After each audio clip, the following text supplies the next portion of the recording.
Did you know most Vikings were actually farmers, not just raiders? Forget the horned helmets and constant battles. Real Viking life was rooted in the soil. Their days revolved around planting, growing, and harvesting, all dictated by the harsh Scandinavian seasons. The land was tough, the winters long, and a bad harvest could mean hunger. This struggle for survival made them resilient and practical. Every tool and decision had a purpose. Waste was not an option. This mindset shaped their approach to everything, from farming to exploration and warfare. But what drove these farmers to the sea? Population growth squeezed the available land, leaving younger sons with no inheritance. Political upheaval and the promise of wealth in distant lands added to the push. The sea became their escape and opportunity. The Viking Age began not from bloodlust but from necessity, a search for land, resources, and a future. The same hands that tilled the earth soon gripped oars and swords. The farmer and the raider were often one and the same. This duality is key to understanding the Vikings. They were people on the edge, forced to push boundaries. Their story starts not with conquest, but with survival. And that's the real beginning of the Viking Age.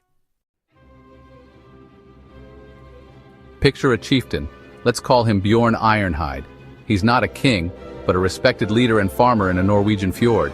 Bjorn sees his world changing. Too many young men, not enough land, and old traditions under strain. He knows staying put means decline. The fjord, once just a source of fish, now looks like a highway to new possibilities. Bjorn dreams bigger. He wants to build ships for long journeys, not just fishing. It's a radical idea, demanding resources, risk, and a shift in thinking. Elders are skeptical, clinging to the land they know. But Bjorn is persuasive. He speaks of honor, wealth, and survival. He rallies the young with ambition and convinces the old with necessity. The greatest risk, he argues, is doing nothing. Slowly, the community unites behind him. Axes ring through the forests as timber is gathered. Shipwrights and blacksmiths get to work. The gamble is enormous. Failure could mean disaster. But hope outweighs fear. The first longship takes shape, a symbol of their trust in Bjorn.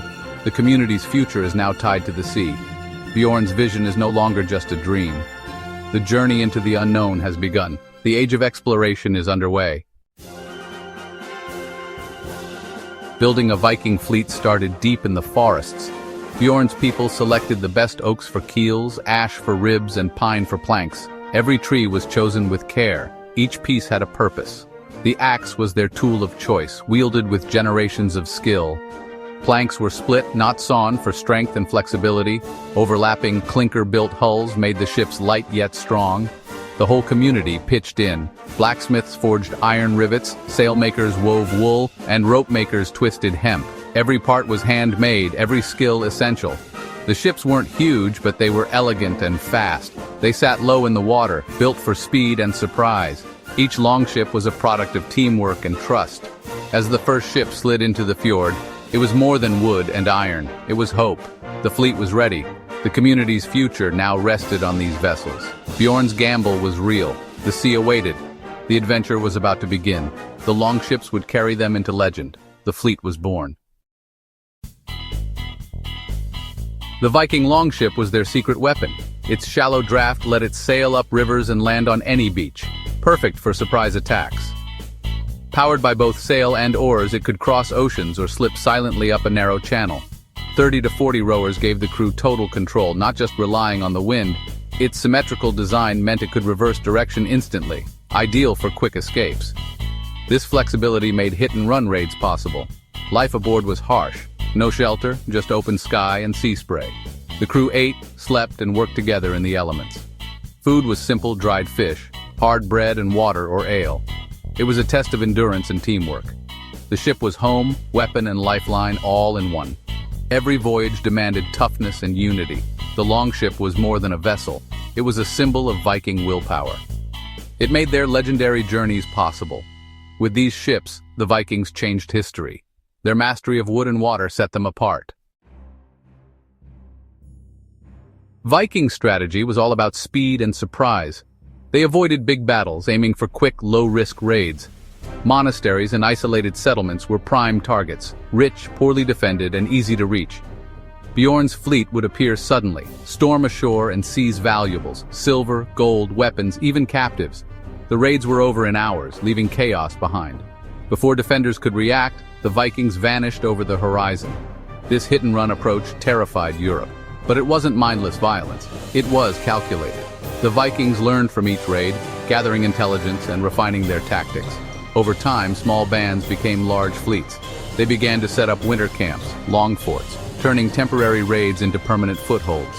From these bases, they struck deeper inland. The shift from seasonal raiders to occupiers had begun. The sea wolves were no longer just visitors. They were here to stay. Their strategy changed the map of Europe. Life at sea was brutal. Vikings navigated without compasses, relying on the sun, stars, and natural signs. The North Atlantic was unforgiving. Storms could swamp a ship in minutes.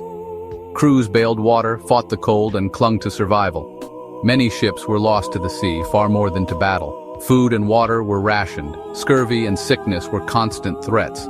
Cramped, wet conditions bred disease and exhaustion. Only the toughest survived weeks or months at sea. The psychological strain was immense. Endless water, fear of storms, and the threat of getting lost. Boredom and anxiety tested every sailor's spirit. Yet these hardships forged resilience. The Vikings who crossed these oceans were more than warriors. They were survivors. Their endurance made their journeys possible. Every successful voyage was a triumph over nature.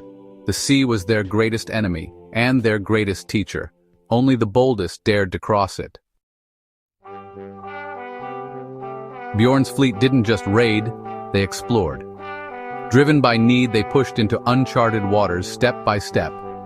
First, they settled the Orkneys and Shetlands, then the Faroes. Each island became a base for the next leap west, their greatest feat reaching Iceland, a land of volcanoes and glaciers. There, they built a new society and the world's oldest parliament, the Althing. From Iceland, Eric the Red sailed further, discovering Greenland. Despite its icy name, its fjords offered new farmland. Viking settlements survived there for centuries. The boldest journey came next, Leif Erikson's voyage to North America. They called it Vinland, rich with wild grapes. Nearly 500 years before Columbus, Vikings set foot in the New World. Archaeology at L'Anse aux Meadows proves it. The Vikings were Europe's first transatlantic explorers. Viking raids changed Europe forever. Kings and lords built stronger defenses and navies, centralizing power. The Vikings became a catalyst for political change, but they weren't just destroyers, they were traders and settlers too. They opened new trade routes, connecting distant worlds. Cities like Dublin and York began as Viking towns, thriving centers of commerce. Over time, raiders became rulers and integrated into local societies. In France, Rollo founded Normandy. His descendants would conquer England. In Russia, Swedish Vikings established the roots of modern states. The Vikings left their mark on language, law, and culture. Words like sky and Thursday come from Old Norse. Their legacy is complex: migration, settlement, and exchange. They were a disruptive force, but also bridge builders. The world they shaped is still with us today. The Viking Age ended as Scandinavia embraced Christianity and nation-building. Raids faded, but the legacy endured. The spirit of chieftains like Bjorn lives on, in our DNA, our towns, and our language. Vikings were more than pirates. They were explorers, poets, traders, and builders. Their courage and ingenuity shaped history. To understand them, look past the myths, see the farmer, the shipbuilder, the survivor. Their story is a reminder that history is made by real people facing real challenges. The Vikings left a giant footprint on the world. We've only scratched the surface of their saga. There's so much more to discover: mythology, art, journeys, and more. If you're ready to explore further, join us. Subscribe and become part of our community of history explorers. The adventure continues.